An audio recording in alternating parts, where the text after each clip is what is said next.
Water is a basic human need. It is simply essential to life.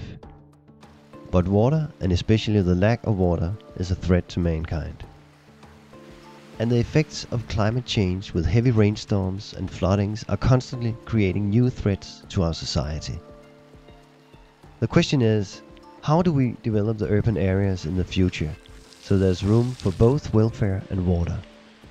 And how do we identify the optimal ways to control, retrieve, share and manage this vital resource?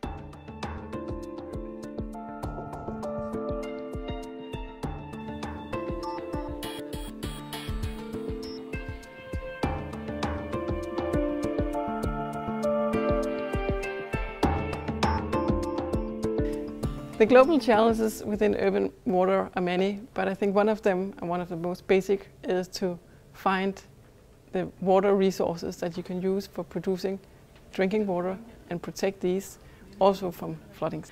A good emergency plan specifies who is doing what throughout a flooding situation, and also has a lot of different maps of what could happen and how to prevent the losses throughout a flooding. From my own perspective, I think this is very important because the need for clean drinking water is a basic need throughout all societies, and I'm glad to be able to help.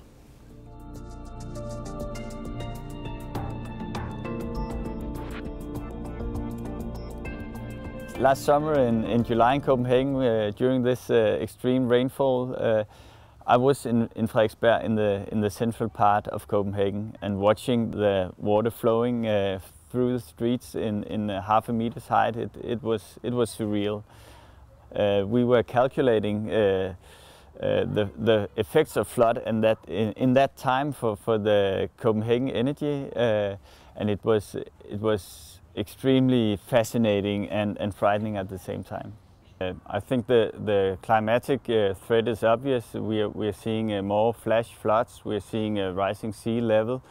We are experiencing, or we will be experiencing, more heat waves, and all of this will really affect people's lives. Earlier, we were all thinking in larger sewers, getting the water to the harbor. Now we want to create something with the water that to the benefit of us, of people living here. You see the canal here. It's really something that people appreciate, and at the same time, it's a climatic adaptation solution. The urban water challenges are multiple, and the answer is a structured, holistic approach.